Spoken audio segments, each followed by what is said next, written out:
Mariupol ha sido desde el principio de esta guerra un objetivo deseado por Rusia que finalmente ha caído. Y no solo ha caído la ciudad, ha caído también el mítico batallón Azov de ideología nazi que tenía la base en esa ciudad. Se desconoce qué pasará ahora con el batallón Azov y cuál es su situación, incluso si puede llegar a desaparecer.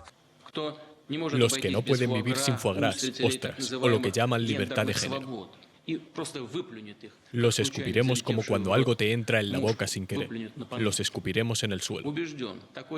Estoy convencido de que esta necesaria y natural purificación de la sociedad hará a nuestro país más fuerte. He matado a 150 amarillos y a 57 búfalos. También a mujeres y niños. Algunos. ¿Y cómo has podido disparar a mujeres y a niños? Muy fácil. Solo hay que apuntar mejor. ¿Qué puta es la guerra? Qué buenas películas hacía el cabrón de Stanley Kubrick. Este diálogo era de La chaqueta metálica. ¿Qué puta es la guerra, amigos y amigas? Y por desgracia vivimos en una época de incertidumbres, confusiones y mentiras, donde seguimos pretendiendo aplicar algunos esquemas mentales del siglo XX para entender lo que está pasando ahora.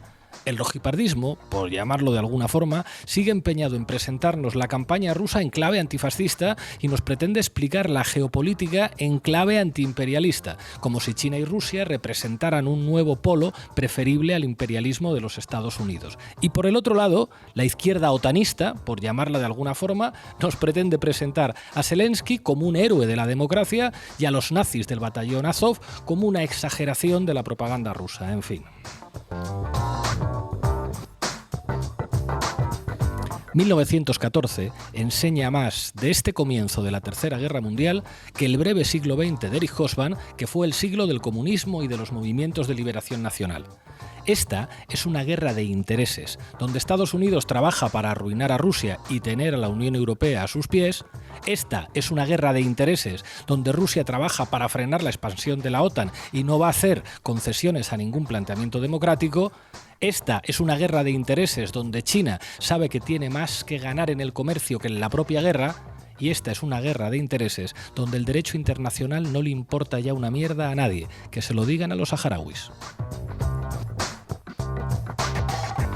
En la lógica de la guerra, los nazis y los ultras hacen su agosto en todas partes. En Ucrania, en Rusia, en Estados Unidos, en Europa y en España también. Propaganda de guerra, mentiras, fake news, geopolítica descarnada, efecto bandera y nacionalistas de derechas por todas partes.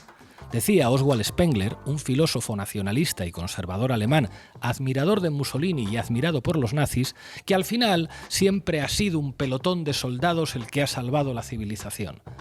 El siglo XX, por contra, enseña que al final siempre ha sido una minoría de comunistas y antifascistas la que ha defendido la paz y la democracia. En España y en muchos otros lugares siempre fue así. Bienvenidas y bienvenidos a La Base.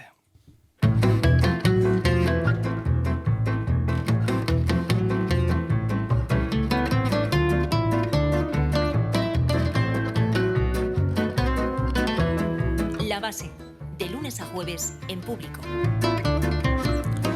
Bueno, hoy en La Base vamos a analizar la guerra desde la perspectiva del auge de la extrema derecha en ambos bandos y en buena parte del mundo como consecuencia de esa lógica de guerra. Para ello contaremos con nuestra matemática Sara Serrano al mando de la base de datos. Muchas gracias, Sara. Buenas tardes. Nuestro filólogo Manu Levín analizará qué es lo que dice una propaganda de guerra mediática por la que estamos rodeados en todos los frentes. ¿Qué tal, Manu? Aquí andamos, Pablo. Vamos a conectar con Ucrania dos veces, primero para hablar con Jairo Vargas, enviado especial de Público que nos contará la última hora desde Ucrania. Vamos a entrevistar también a Sergei, un miembro de la red de voluntarios de izquierda de Operación Solidaridad, que nos va a explicar que hay también anarquistas y antiautoritarios combatiendo en el frente de Ucrania y le vamos a preguntar por la presencia de nazis. Vamos a contar en nuestra tertulia desde Estados Unidos con Azara Palomeque, que nos está escuchando ya. ¿Qué tal, Azara? ¿Cómo estás? Muy bien, Pablo. ¿Qué tal?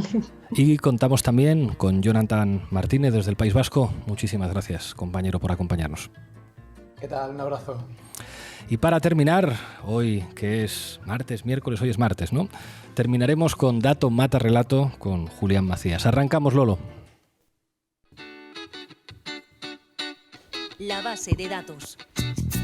¿Qué nos traes hoy, Sara Serrano? Pues hoy quería hacer un mapa del ultranacionalismo en los distintos bandos de la guerra. La invasión rusa de Ucrania ha ayudado a que crezca la presencia de grupos de extrema derecha en el país. El ejemplo más paradigmático es el conocido como Batallón Azov, un grupo neonazi que surgió en 2014 al calor de las protestas del Maidán.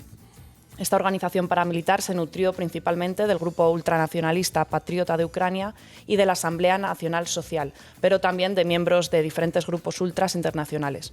El ministro del Interior entre 2014 y 2019 era cercano al Pravi Sector y también al Azov y toleró toda clase de ataques homófobos y antisemitas.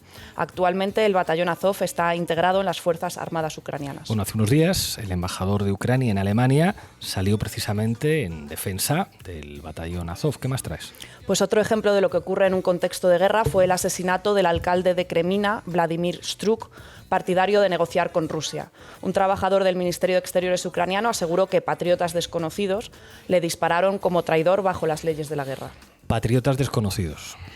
Además, tal y como nos contaba el corresponsal Ibai Arvide, en Ucrania se está viviendo un revival nacionalista antisoviético y se está empezando a reivindicar a líderes ultranacionalistas que no estaban en la memoria colectiva y colaboracionistas con el nazismo, como es el caso de Stepan Bandera. Bueno, recordemos que Stepan Bandera, líder de la Organización de Nacionalistas Ucranianos, fue el responsable de la solución final aplicada a más de 4.000 judíos durante la Segunda Guerra Mundial. Hablemos ahora de Rusia. Uno de los casus belli que esgrimió Putin para invadir Ucrania fue desnazificar el país. Sin embargo, el ejército ruso ha bombardeado zonas prorrusas que supuestamente pretendía liberar. Mariupol, una ciudad rusófona situada en la provincia de Donetsk, lleva semanas siendo duramente bombardeada por las tropas rusas. Los rusos han destrozado numerosos edificios residenciales, una planta industrial y algunos centros de ocio. En total, más de 2.500 personas han muerto desde el inicio de los ataques a la ciudad.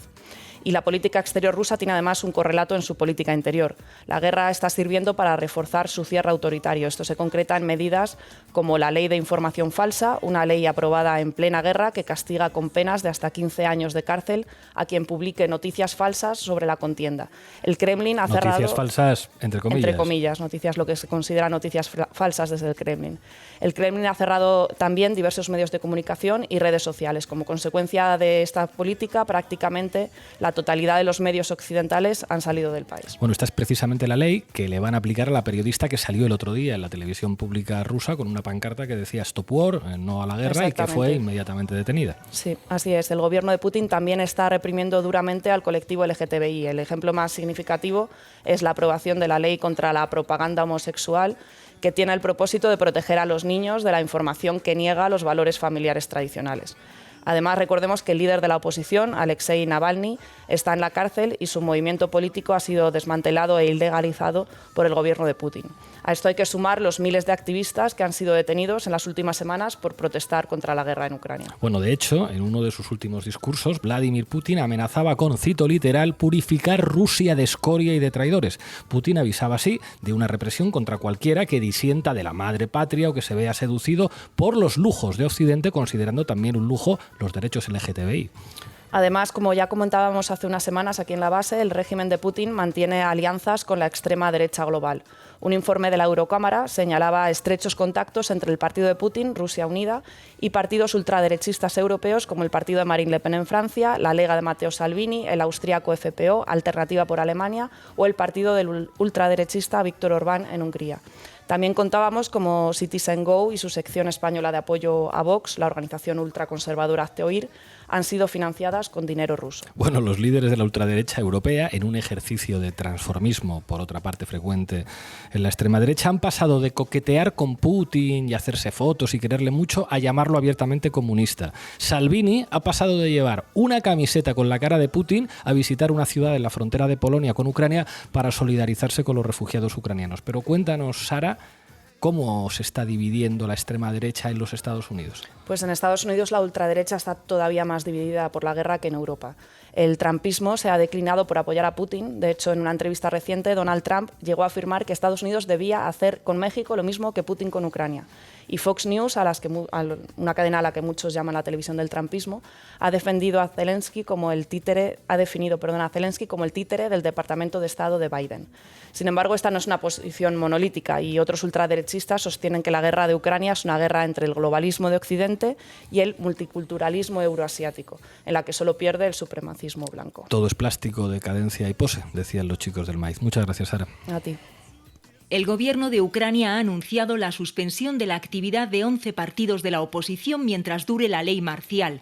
Esto los inhabilita de participar en el Parlamento Nacional y las legislaturas nacionales. Los partidos ilegalizados han sido en especial aquellos socialdemócratas, de izquierdas y autonomistas, entre ellos el principal partido de la oposición, Plataforma de Oposición por la Vida, con 43 diputados. Se libran de la ilegalización el partido de Zelensky, Servidor del Pueblo, y todos aquellos del espectro derecha y extrema derecha.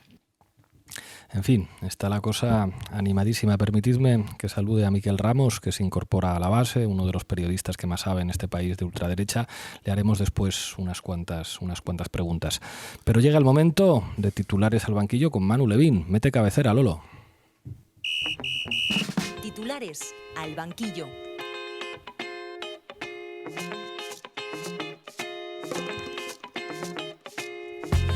Bueno, vamos a tirar un poco del hilo del análisis que ha planteado Sara en el terreno mediático. La batalla de la propaganda en torno a la invasión rusa de Ucrania continúa a pleno rendimiento y hoy quiero que nos centremos en uno de los elementos clave del relato de ambos bandos, que consiste en la instrumentalización del significante nazis y de todos los imaginarios vinculados a ese término, en el caso del gobierno ruso para justificar su invasión a Ucrania y en el caso de Occidente para justificar la necesidad de frenar a Putin a cualquier precio. Bueno, y en la base analizamos cómo se utiliza la palabra nazis por parte de ambos bandos para construir un relato de héroes, villanos y causas justas de la guerra, que siempre es clave en los discursos belicistas. Dale, Manu. Bueno, empecemos por la propaganda rusa. Hay varios hits del relato de Putin para justificar su agresión imperialista a Ucrania. No es una invasión, sino una operación militar especial para defender a la población rusoparlante de Ucrania del genocidio cometido contra ellos por el gobierno ucraniano. No se está bombardeando a civiles, sino solo infraestructuras militares. La invasión se hace para detener la guerra, triple salto mortal propagandístico. Ahora se dice también que Zelensky estaba desarrollando armas biológicas de destrucción masiva, algo que recuerda bastante a la excusa de las armas de destrucción masiva para invadir Irak. Y uno de los elementos nucleares de este relato propagandístico ruso, como ya ha planteado Sara, es que la invasión se hace para desnazificar Ucrania. ¿Por qué este relato de la desnazificación no se sostiene? Pues por muchos motivos, pero comento algunos de ellos. Casi sobra decir que, a pesar del protagonismo que efectivamente tuvieron grupos neonazis como Sector Derecho, como es Svoboda en el gobierno ucraniano surgido del Euromaidán en 2014, que en realidad tiene poco que ver con el actual gobierno de Zelensky, plantear algo así como que todos los ucranianos son nazis, que es lo que está un poco en el fondo de ese relato putinista, es tan absurdo que se desmonta por sí solo. En segundo lugar, el propio Putin es una figura ultraderechista y su gobierno practica ese tipo de política. Ni siquiera hace falta retrotraerse a las leyes anti-LGTBI de los últimos años. Es decir, a día de hoy en Rusia hay una política autoritaria y represiva. Se están produciendo detenciones masivas contra cualquiera que se manifieste en contra de la invasión a Ucrania. Y basta escuchar a Putin para comprobar que su discurso es homófobo, antifeminista, ultranacionalista, etnicista, imperialista y también diría macartista. De hecho, en uno de los últimos discursos que le hemos escuchado, que fue un discurso terrorífico, lo habéis mencionado, Putin construía la tesis del enemigo interno y hablaba de la necesidad de limpiar Rusia y purgarla de traidores. Vamos, que el Putin desnazificador y el que pretende levantar la bandera del antifascismo es básicamente un señor reaccionario de derechas. Efectivamente. Además, como también nos ha recordado Sara, Putin ha financiado directamente a todas las ultraderechas europeas. Y por último, creo que es importante decir que lejos de contribuir a acabar con los nazis en Ucrania, como dice su propaganda, la invasión está fortaleciendo, lógicamente, a todos los grupos nacionalistas, chauvinistas y neonazis ucranianos que encuentran en la confrontación con Rusia un caldo de cultivo evidente para su propio crecimiento. Ha quedado cristalino. Bueno, ¿qué hay de la propaganda de guerra occidental? Pues el relato mediático que se contrapone a la propaganda rusa, yo creo que tampoco se sostiene mucho, que digamos. En primer lugar, un día te dicen que Putin es comunista. De regreso a la antigua Unión Soviética, hoy en todo es mentira. Putin es un señor comunista, ¿no? A ver, Putin se llama como Lenin, se llama Vladimir. y al día siguiente te dicen que Putin es como Hitler. Lo que está haciendo Putin es exactamente lo mismo que hizo Hitler. En aquell cas era Adolf Hitler, en aquest cas es Putin. Y le ha comparado con Hitler. Hitler hizo cosas como las que está haciendo Putin. Bienvenidas y bienvenidos a la fortaleza argumental e intelectual y moral del relato belicista occidental. Putin es como Hitler y al mismo tiempo es comunista y quiere volver a la Unión Soviética. Y nos fumamos un puro. Fíjate, en realidad, en mi opinión, cada parte del relato se dirige a un sector distinto de la población en Europa en un contexto que es de fragmentación de las audiencias. Lo de que Putin es comunista parece más bien dirigido a la derecha, porque es eficaz para despistar sobre los vínculos reales de Putin con las ultraderechas europeas. Y ese discurso ha dado resultados. Y ahí tenemos esa encuesta que dice que el 44% de la población española piensa que el partido más cercano a Putin en España es Unidas Podemos. Encuesta de Belén Barreiro, sí. Y por otro lado, lo de que Putin es como Hitler parece dirigido más bien a la población progresista y demócrata en España y en Europa para que apoye la escalada belicista en Ucrania y asuma que si hay que ir a una tercera guerra mundial para frenar a Putin, pues habrá que hacerlo, porque si Putin es como Hitler y tiene una voluntad exterminista, entonces eso justifica pararle a cualquier precio. Y ojo, porque esto lo hemos llegado a oír en televisión en los últimos días.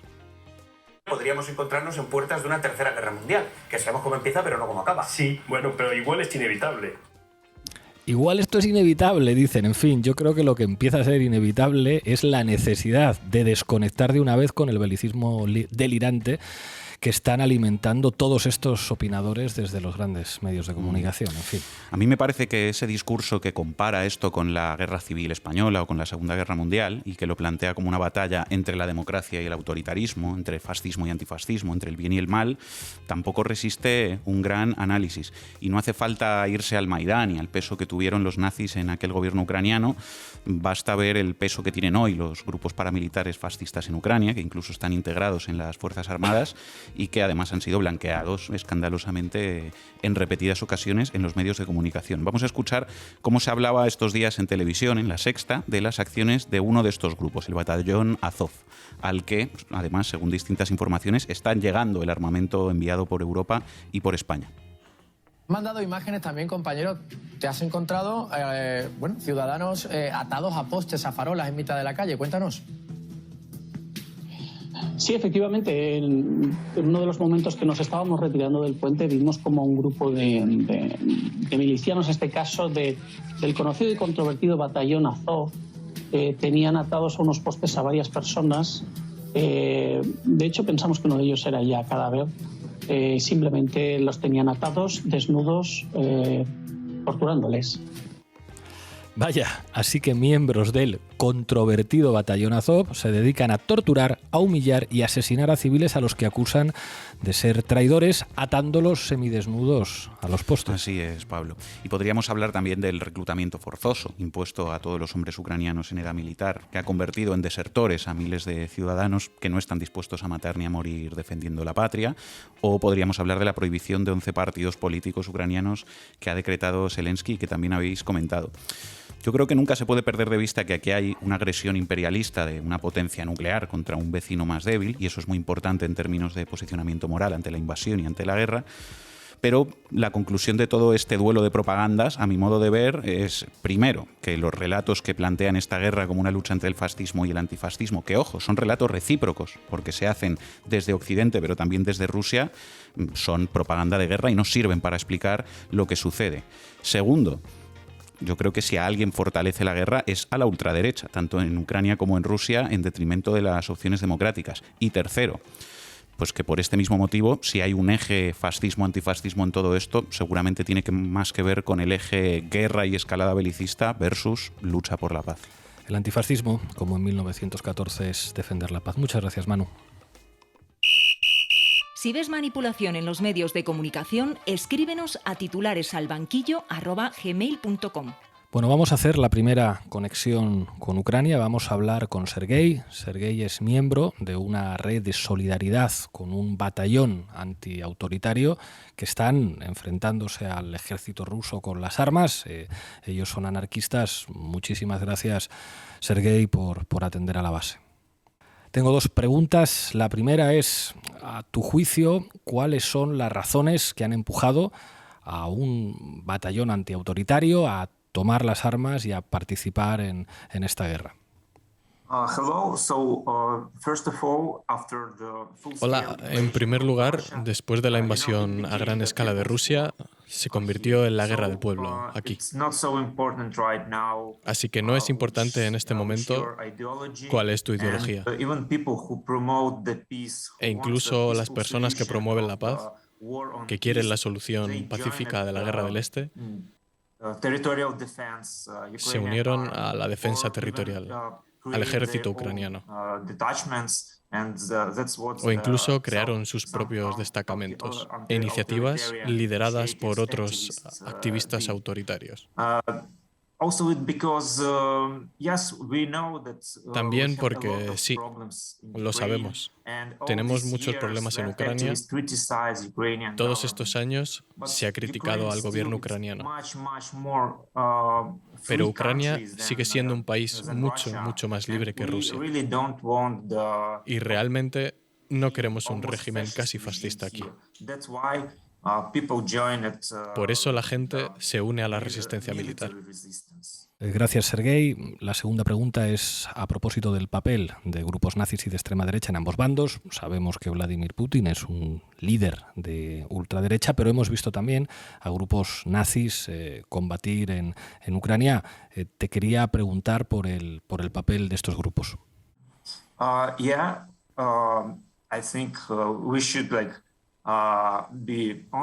Sí, creo que debemos ser honestos y decir que existen, que luchan. Pero hay una gran diferencia entre esta guerra y la de 2014. Porque ahora su papel es mucho más importante.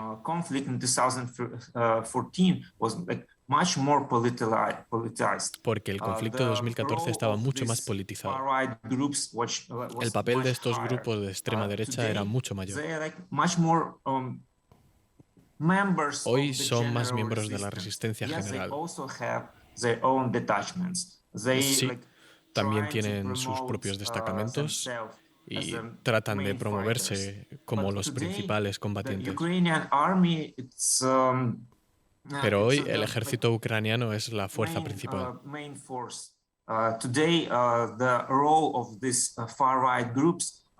Hoy el papel de estos grupos de extrema derecha es dramáticamente menor que antes.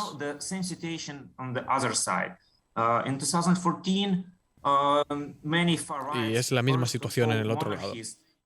En 2014, muchos ultraderechistas, y en primer lugar los monárquicos, se unieron a los separatistas prorrusos. Pero hoy, en el otro lado, vimos a los soldados rusos poco motivados. Y la extrema derecha rusa no se está uniendo a esta guerra. Así que en ambos lados la extrema derecha es significativamente menor que entonces. I understand. Thank you very much, Sergei, for attending La Base and good luck. Thank you. No quiere aceptar el hecho de que están enfrentándose a un hombre que es un experto en la lucha de guerrillas. Ese hombre es excepcional. Con armas de fuego, con el cuchillo, con sus propias manos.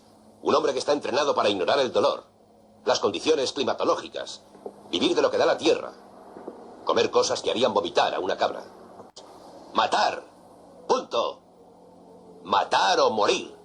Bueno, vamos con la segunda conexión con Ucrania. Conectamos con Jairo Vargas, que está en estos momentos viajando, desplazándose de Kharkov a Kiev. Muchísimas gracias por atendernos, Jairo. ¿Cómo está la situación y qué es lo que has visto en las últimas horas? Hola, buenas tardes. Bueno, pues hemos visto una ciudad que está sufriendo un cerco desde el primer día de la guerra. Hemos visto una ciudad vacía en la que quedan pocos civiles. Hemos visto a los civiles que quedan, a los que no han podido irse o a los que no han querido irse, refugiándose en las estaciones de metro o en las estaciones de trenes. Y también nos hemos encontrado con algunos estudiantes universitarios, porque Kharkov es una gran ciudad. A ver, hemos perdido un momento la conexión. Ahora va desplazándose en coches. Es normal. A ver si recuperamos a Jairo. Bueno, intentaremos después recuperar la conexión con Jairo Vargas. Nos acompaña Miquel Ramos. Miquel Ramos es periodista, es uno de los mayores especialistas en España en grupos de ultraderecha. Muchísimas gracias por atender a la base. Miquel, haznos el mapa. ¿Quiénes son los nazis en Rusia? ¿Quiénes son los nazis en Ucrania?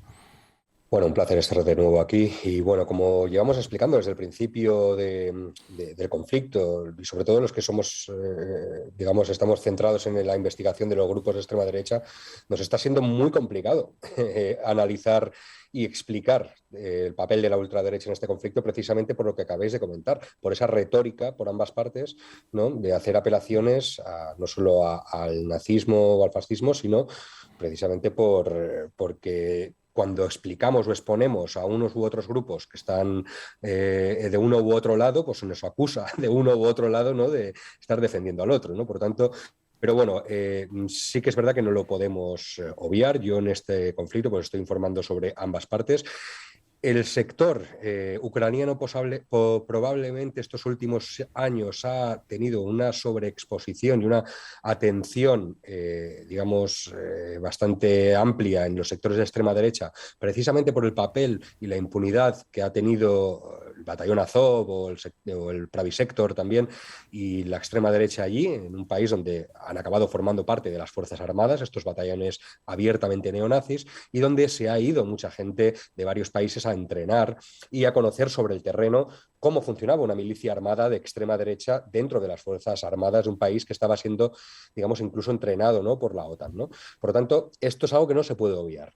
Esto no justifica para nada el relato de la desnazificación que pretende esgrimir Rusia para justificar una invasión, ¿no?, de Ucrania en este sentido, ¿no? Por lo tanto, es por eso que es importante también apuntar no solo el carácter ultraconservador y los vínculos con la extrema derecha que tiene Putin y sus gentes más cercanas, ¿no?, y los oligarcas que financian grupos ultraconservadores como Citizen Go, Azovir y todo esto, sino que además también las simpatías que tiene el nacionalismo, ultranacionalismo ruso en parte de las extremas derechas a nivel global, desde Trump, por ejemplo, que no ha escondido su admiración por un líder como Putin, hasta la propia Pascal, ¿no?, que publicó en su Twitter pues una especie de guiño al líder ruso. También los grupos más radicales de extrema derecha, más abiertamente neonazis, pues han estado en Rusia también y han participado en entrenamientos y en conferencias y en actos de grupos de extrema derecha abiertamente casi neonazis, ¿no?, pues como el movimiento imperial ruso y como otros grupos que han gozado de cierta impunidad allí. Recordemos que los antifascistas en Rusia, muchos de ellos están en prisión. Por lo tanto, es un error absoluto darle la bandera del antifascismo a un Estado, a cualquier Estado, pero concreto a Rusia, pues es un error también grande, por mucho que en Ucrania exista un problema con los grupos de extrema derecha que no hay que obviar tampoco, incluso en este conflicto. A tu juicio, Miquel, ¿la dinámica de guerra podría estar fortaleciendo a los grupos de extrema derecha tanto en Rusia como en Ucrania, como en muchos países europeos y en Estados Unidos? Sin ninguna duda. Además, mira, yo creo que el cierre de filas, sobre todo de Occidente, pues con el conflicto al lado de Ucrania, o lógicamente porque es un país que ha sido invadido, ¿no?, y que está teniendo pues este apoyo, ¿no?, casi unánime, ¿no?, pero se está pasando muy de puntillas por el papel de estas milicias neonazis e incluso a veces silenciando algunas de sus actividades poco legales, incluso dentro de lo que es una guerra, ¿no?, como hemos visto el castigo, ¿no?, a determinadas personas que consideraban traidores o ladronas, ¿no? Y esto es lo que está haciendo, si os fijáis, los que seguimos la propaganda nazi constantemente, es decir, se sienten respaldados y por lo tanto ellos están absolutamente cómodos, ¿no?, con este relato. Y yo creo que esto es un error, que hay que poner, ya empiezan los medios a tildar de ultraderechistas y neonazis, porque evidentemente son conscientes de que esto pues, es difícil de ocultar cuando sus símbolos son símbolos nazis.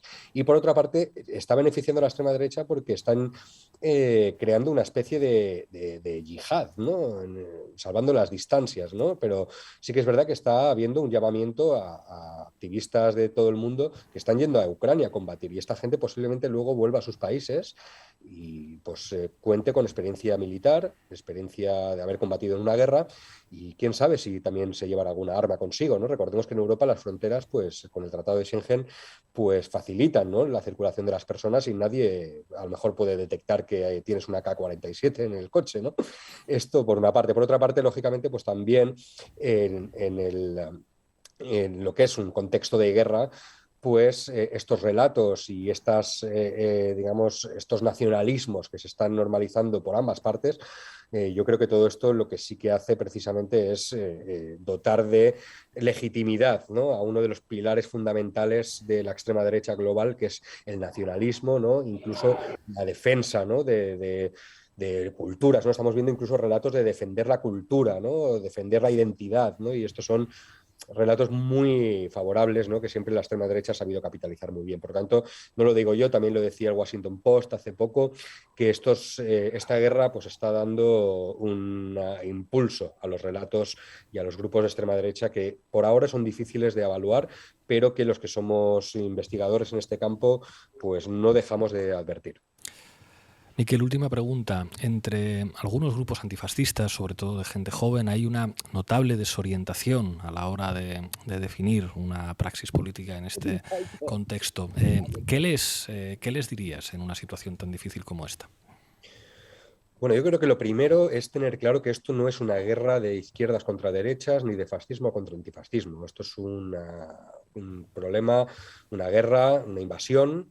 Aquí hay intereses geopolíticos y además aquí nadie puede enarbolar una bandera antifascista porque nadie, y menos los antifascistas, deberíamos darle una bandera a ninguno de estos bandos, ¿no? Lo que sí que yo recomendaría es que digamos, saquen el antifascismo de esta ecuación, que esto no impide hacer un análisis de los grupos nazis y de extrema derecha que están implicados en el conflicto, que los hay y no paramos de advertirlo, pero que por favor las consecuencias de regalarle la bandera del antifascismo o de poner una bandera antifascista en este conflicto pues lo podemos pagar caro también los que nos declaramos antifascistas y los que creemos que esta es una lucha justa por los derechos humanos, por los derechos de los pueblos y los derechos de las personas. Entonces yo creo que hay que hilar muy fino, hay que huir de los análisis simplistas y de la propaganda, por supuesto, y hay que estar con las personas que sufren la guerra, con la clase trabajadora, que es al fin y al cabo la que siempre sufre más en estos conflictos. Miquel Ramos, muchísimas gracias por atender a La Base. Hasta pronto. Gracias a vosotros. Putin reclama la purificación de Rusia. El presidente ruso califica de quintacolumnistas y traidores a los ciudadanos que se oponen a la invasión de Ucrania. Los desprecia por su apoyo a las llamadas libertades de género, es decir, los derechos de la mujer y del colectivo LGTBI, que son intolerables para la Rusia ortodoxa y tradicional. Me dice Lolo que tenemos de vuelta a Jairo Vargas, que ha podido detener el coche y le vemos, la verdad es que en medio del campo. Nos estabas contando que habías podido hablar con algunos estudiantes universitarios de Kharkov.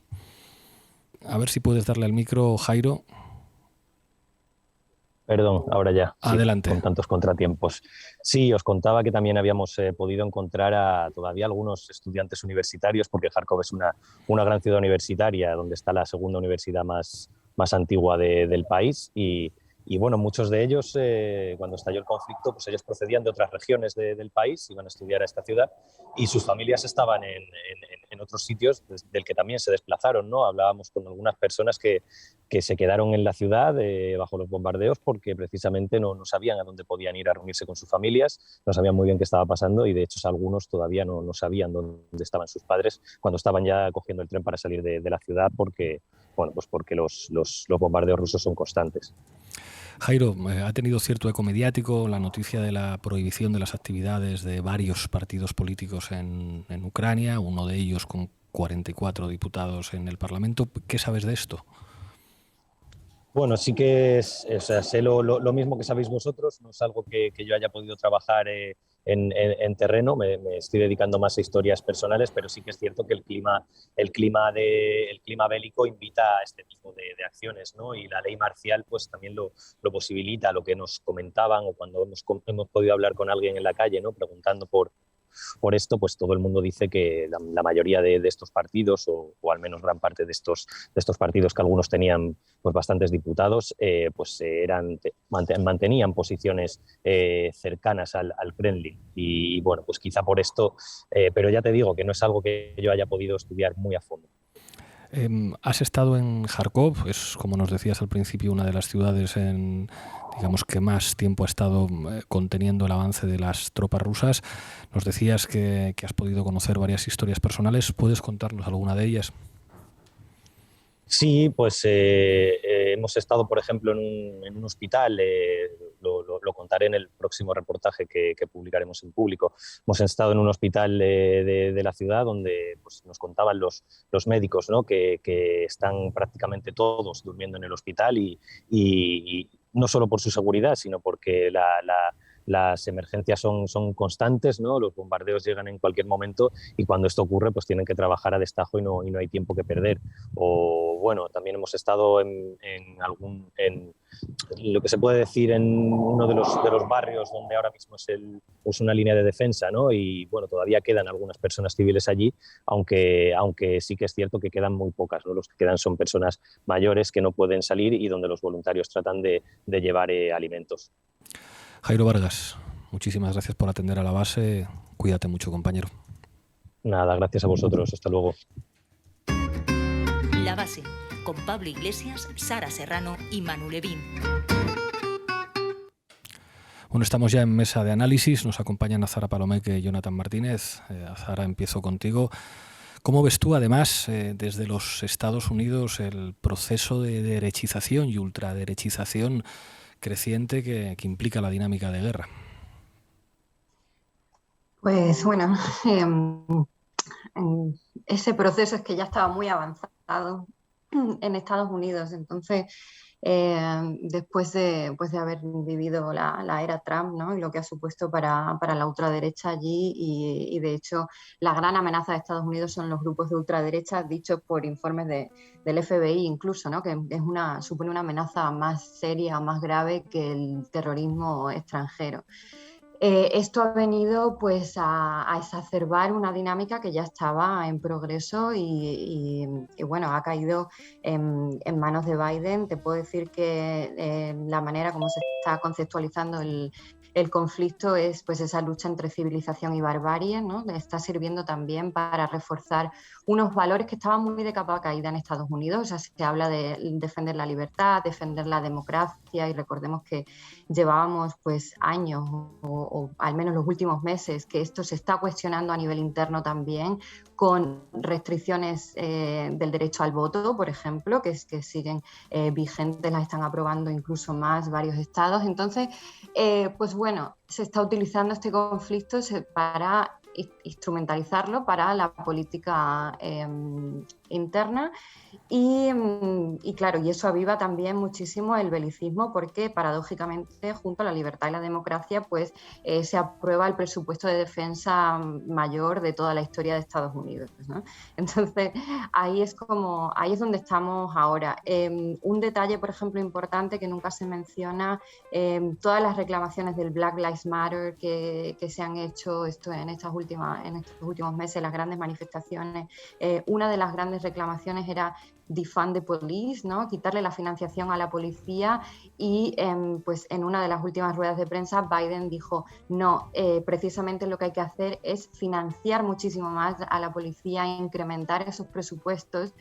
Y esto es relevante porque hay un programa, una normativa que permite que el excedente de armamento de las guerras vaya a departamentos policiales internos. Entonces hay una máquina que se retroalimenta entre la violencia exterior y la violencia interior también.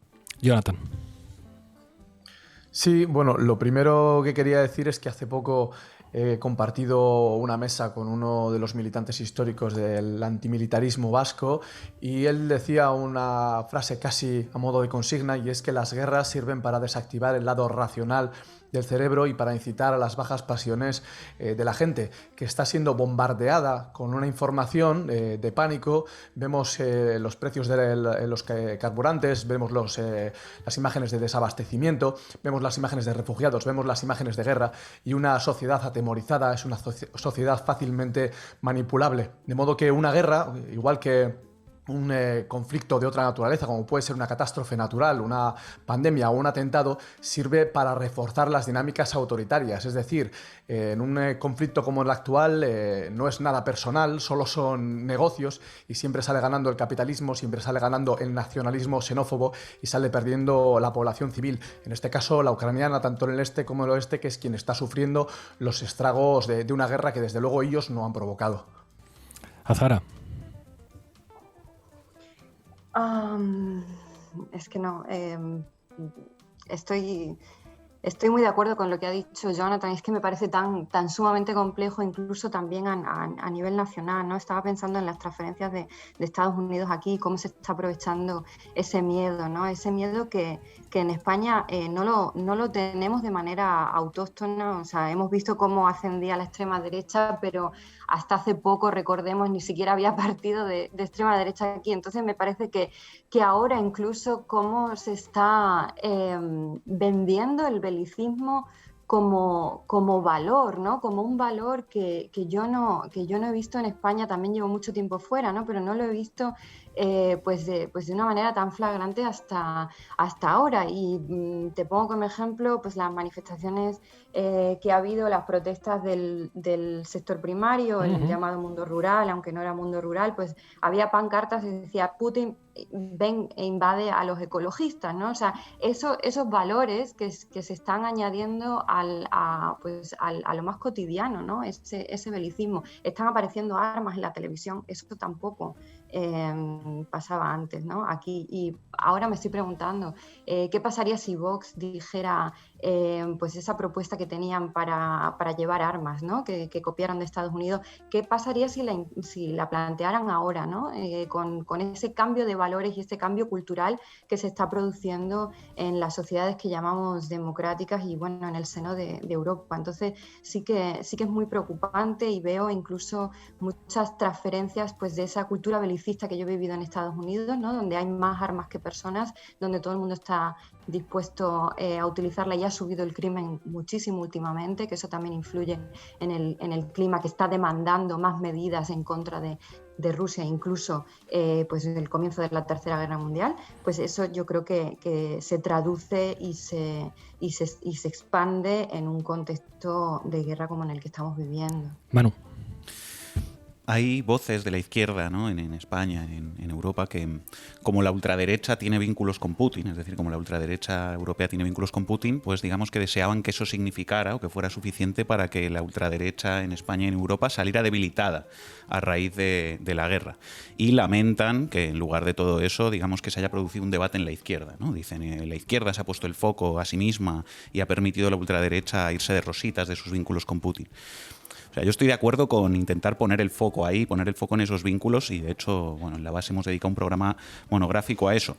Pero yo creo que ese lamento, esa frustración porque la ultraderecha no esté pagando un precio en este contexto por sus vínculos con Putin, además de que obvia la acción del poder mediático, que es quien tiene el poder de colocar los focos en un sitio o en otro, yo creo que es un lamento que, aunque es bien intencionado, es un poco ingenuo, porque es como, ¿de verdad pensamos que la izquierda puede salir reforzada y la derecha debilitada en algún sentido, en un contexto de guerra y de exaltación esencialista y supremacista de Occidente? Yo creo que eso no tiene sentido. La lógica de la guerra siempre va a reforzar a la ultraderecha en ambos lados del conflicto, y hay multitud de experiencias históricas que señalan eso, porque la dinámica de guerra al final genera una lógica que anula la democracia, que cambia por completo las prioridades, que promueve la censura, el autoritarismo, el caudillismo, el nacionalismo, es decir, todo lo que nos estaba contando, por ejemplo, Azahara sobre Estados Unidos. Al final es el mismo marco mental el que le permite a Putin decir que hay que purgar Rusia de traidores, a Zelensky ilegalizar 11 partidos políticos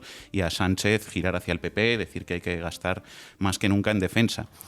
Por lo tanto, yo creo, y lo he dicho ya varias veces, que la única posición que puede tener la izquierda y el antifascismo en Europa que sea útil al pueblo ucraniano, al pueblo agredido, y que al mismo tiempo no acabe alimentando una lógica de guerra que siempre va a ser el caldo de cultivo del fascismo, es, por una parte, la denuncia de los intereses que hay detrás de la guerra, más allá de los relatos, y por otro lado, sobre todo, es la defensa de la paz. Y yo creo que hay que decir algo también claramente, y es que la paz se puede defender cuando la guerra ya ha estallado. De hecho, es precisamente cuando toca defender la paz, y plantear eso no es naif. Lo que es naif, en mi opinión, es pensar que alimentar un discurso belicista no va a reforzar a las derechas, a todas las derechas, a la rusa, a la ucraniana, a la europea, a la estadounidense y a la derecha en todos lados del conflicto. Sara y Jonathan. Sí, decía el otro día Rafael Poch, aquí en la base, que el discurso de Putin es un discurso hecho desde la derecha nacionalista rusa que solo interpela a los antirrusos ucranianos. Y esto en última instancia lo que hace es retroalimentar a la extrema derecha de ambos bandos, ¿no? Por otro lado, también existe una relación entre la política exterior y la política interior de Putin. La amenaza externa, en última instancia, sirve para reforzar su cierre autoritario en Rusia, que pasa por acallar a la oposición como agente extranjero o reprimir al colectivo LGTBI. Entonces, al final, tanto la ultraderecha occidental como el ultraconservadurismo de Putin lo que añoran es una salida a la globalización por la derecha, es decir, una vuelta al viejo orden, a la nación, al autoritarismo, a la restricción de las libertades. Y bueno, como estamos diciendo aquí, la guerra es un proceso de autoritarismo social que lo único que contribuye es la destrucción de la democracia y de los derechos civiles. Por eso es tan importante, creo, desde la izquierda, defender posiciones antibelicistas en este contexto de guerra que estamos viviendo. Jonathan. Sí, en 2014, cuando comenzó la guerra del Donbass, yo me desplacé a Ucrania con el interés de conocer qué es lo que ocurría en el país. Tengo compañeros que cubrieron las protestas del Euromaidán. Está Jairo ahora mismo y otros amigos cubriendo la intervención militar rusa y los estragos de la guerra. Y otros compañeros han desplazado también al frente de Donetsk y Lugansk. Y a pesar de todo, creo que tenemos que tener la humildad suficiente para decir que no conocemos todas las claves de un conflicto que tiene muchas aristas. Por eso me sorprende tanto que haya gente en televisión que día tras día reduce esta complejidad a una papilla de argumentos, lemas prácticamente, que se convierten en consignas. Y yo creo que aquí estamos para convertir las consignas en argumentos. Quien quiera hacer propaganda de guerra está en su derecho, pero la ciudadanía tiene el derecho constitucional a recibir una información veraz y nosotros tenemos la obligación como comunicadores sociales de ofrecer esas claves, ofrecer ese contexto, construir un relato para explicar que la historia es una sucesión de eventos, que hay causas y consecuencias y que quien quiera justificar la violencia que la justifique, pero nosotros tenemos que ser capaces de ofrecer contexto precisamente para denunciar todas las vulneraciones de derechos humanos, civiles y políticos que se están produciendo en el mundo y en este contexto concreto que es la guerra de Ucrania, ¿no? O sea, totalmente de acuerdo. Si me permitís un comentario antes de darle a Zahara la última palabra de esta mesa de análisis, la degradación mediática que ya había en España y en países de nuestro entorno ya era tremenda, pero creo que en este contexto de guerra basta asomarse a los principales medios de comunicación para, digamos, ver que ha llegado hasta la náusea los niveles de toxicidad, de manipulación y de pérdida del más mínimo rigor que cabría exigir a quien tiene la responsabilidad de informar y tiene el privilegio de hacerlo desde grandes cañones mediáticos. En ese sentido, yo creo que la resistencia democrática al peligro de involución que nos rodea tiene que ver también con una defensa del rigor y de la seriedad, algo que muchas veces es enormemente difícil para los que tienen la carrera de periodismo o se autodefinen como periodistas y trabajan en medios de comunicación convencionales, en los que cada vez es más difícil informar libremente, y creo que tiene algo, digamos, de compromiso democrático, contextualizar, explicar, analizar las manipulaciones, vengan de donde vengan, y dar elementos de juicio para sociedades que en este momento son los principales objetivos de una dinámica de guerra que también se expresa en lo mediático. Zahara. Sí, bueno, de acuerdo en esa resistencia democrática. Creo que es muy fácil en momentos de guerra, en momentos pues que se llaman de estado de excepción, ¿no? Aunque vivimos en un constante estado de excepción, pues aprovechar el shock para aprobar medidas antidemocráticas como hemos visto, como la suspensión de partidos. En Ucrania sería un ejemplo, pero bueno, también estamos viendo ejemplos de censura de medios, etcétera. Entonces, simplemente pues preguntarnos nosotros y que la ciudadanía se pregunte quién se está beneficiando con todo esto, cuáles son los cambios. Se están produciendo cambios en nuestras sociedades que van muy rápidos, muy acelerados y es muy difícil procesarlos todos. ¿Qué cambios se están produciendo? Por ejemplo, incremento del presupuesto de defensa en los países europeos, ¿no? Esa imposición que está viniendo de la OTAN para subir ese presupuesto mientras se están reduciendo servicios sociales. Estamos en mitad de una crisis energética también. ¿Qué recursos naturales están en juego? Esto es una guerra de recursos naturales también a costa del pueblo ucraniano, donde se están vendiendo derechos humanos, pero por ejemplo Alemania dice que no quiere depender del gas ruso y acaba de firmar un contrato con Qatar. ¿Qué defensa de los derechos humanos se está produciendo en Qatar? Entonces ese cuestionamiento creo que tiene que ser constante. ¿Cómo está afectando a la ciudadanía? Por supuesto a los más afectados, ¿no? La gente que está en mitad de la guerra, pero también a los que no estamos en mitad de la guerra, pero vamos a sufrir las consecuencias económicas. Es muy, muy necesaria la necesidad de eso, de seguir preguntando y seguir cuestionando las informaciones que nos están vendiendo. Muchísimas gracias, Azahara. Muchísimas gracias, Jonathan. Volveremos a vernos si queréis. Por nuestra parte, encantados de que así sea aquí en la base. Y llega el momento del cazabulos. Julián Macías en Dato Mata Relato. Mete cabecera, Lolo. Dato Mata Relato con Julián Macías. Dispara, compañero. Adelante. Bueno, pues hoy vamos a hablar de grupos neonazis en Ucrania y en Rusia, pero también de la importancia de los medios de comunicación y las redes sociales en el blancamiento de estos grupos. Pero antes de nada me gustaría recalcar el papel de los medios de comunicación en época de guerra, donde suelen desaparecer los matices y solo quedan el blanco y el negro. Y si bien se ha denunciado la terrible censura y el autoritarismo del gobierno de Rusia, censurando las redes sociales, prohibiendo manifestaciones públicas, incluso restringiendo la libertad de prensa con una legislación que podría meter a 15 años de cárcel a quien vaya contra el relato del gobierno ruso, creo que también hay que fijarse en las últimas acciones del gobierno ucraniano, que ayer mismo prohibió la actividad de 11 partidos políticos.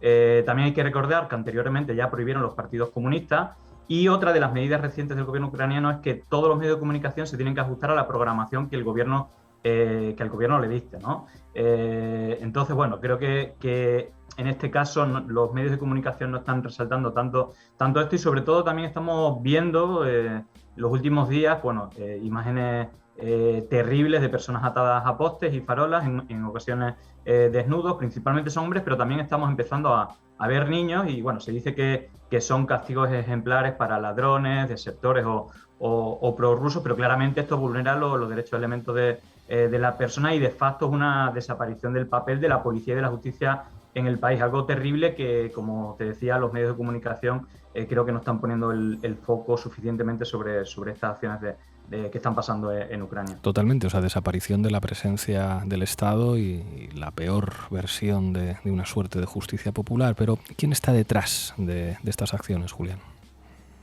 Bueno, a ver, lo que más se comenta es que son acciones realizadas por grupos neonazis como el batallón de Azov. De todas maneras, habría que poner en cuarentena toda la información que nos llega en este sentido por cualquier bando. Es decir, sabemos que hay un nivel de propaganda tremendo por ambas partes, y seguramente muchas de estas imágenes son recientes, pero también es posible que algunas sean antiguas o que la autoría no siempre sea la misma. De todas maneras, hay imágenes de archivo de acciones del batallón Azov, como crucificación de personas, digamos que deja bastante claro hasta dónde puede llegar este tipo de organizaciones. ¿Cómo surgen estos grupos neonazis en Ucrania? Hemos estado ya diciendo muchas cosas en el programa, pero tú siempre tienes información interesante, Julián.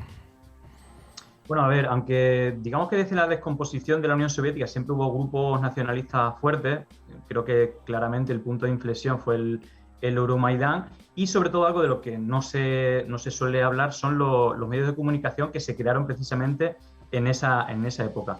Voy a recopilar algunos datos que saco del documental Ucrania en llamas de Oliver Stone, que está bastante bien documentado, y que habla que precisamente en las manifestaciones del Maidán se crearon 3 nuevas televisiones. Spilno TV se creó el 21 de noviembre de 2013, Romatske TV el 22 de noviembre de 2013 y Peko TV el 24 de noviembre. Y llama la atención precisamente más allá de que algunos de estos medios fueron financiados por la Embajada de los Estados Unidos y por George Soros, es bastante llamativo la sincronización, porque precisamente, más allá de que más o menos en esa fecha ya se estaban haciendo manifestaciones, el 25 de noviembre, es decir, un día después de la creación de estas 3 televisiones, se creó el primer día de conflictos graves, y sobre todo el punto de inflexión en el Euromaidán fue el 30 de noviembre, ya que fueron las primeras agresiones fuertes por parte de la policía contra los manifestantes que estaban allí.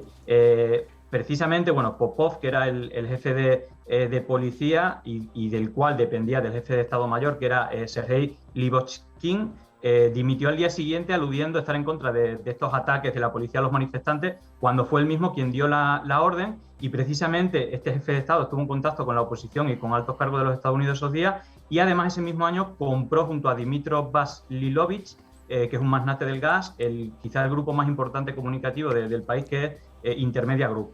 Los acontecimientos de la madrugada del día 30, curiosamente, todos los medios de comunicación, es decir, si bien el gobierno dice que no conocía que esto iba a pasar, precisamente todos estos medios de comunicación nuevos estuvieron de madrugada grabando todos los hechos, y digamos que este fue el punto de inflexión para que gran parte del país justificaran los ataques digamos, a las Fuerzas Armadas y al gobierno, que fueron liderados claramente por grupos neonazis, hasta provocar la huida del país de Yanukovych, que era el presidente. Bueno, y de hecho es a partir de 2014 cuando comienza la guerra civil en el Donbass, con bombardeos, pero háblanos del papel que tienen específicamente los grupos neonazis en esta guerra.